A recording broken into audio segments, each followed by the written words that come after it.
Svoje druhé 3 minúty venujem ženám, lebo veď žena je skvelá, aj keď je oblečená, aj keď obnažená.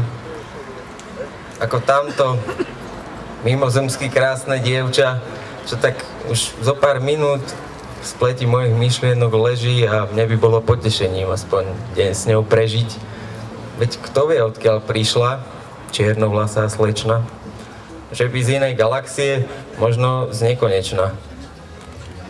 Možno ju sem priviezol pán na veľkom voze a hviezdne oje natiahol od Marsu až po Zem. A prepáčte mi za ten malý poetický let, ale ja už neviem ako ďalej a ešte mám málo liet a tamto vedľa ďalšia slečna. Atraktívna, nebezpečná, po chrbte z nej behá mráz. Som rád, že ste prišli a príďte zas.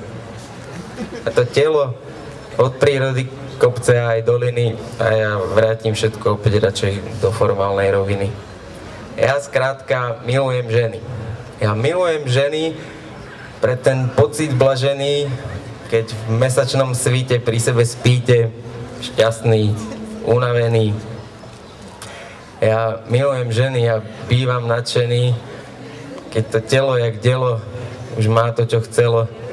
Môj náboj je vystrelený.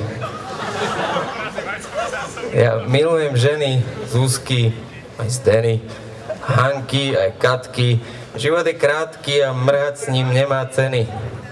A preto myslím, že nie je závislé od veku, kedy sa muž zalúbi do drieku a všetky svoje nároky zabudne pohľadom na boky. Asi len vtedy bez postihu slobodne hladí do výstrihu. Čo dodať?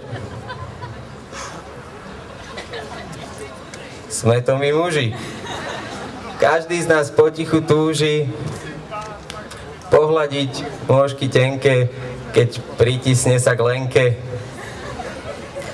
a v daždi sa túliť s Katkou, po kofole tak sladkou.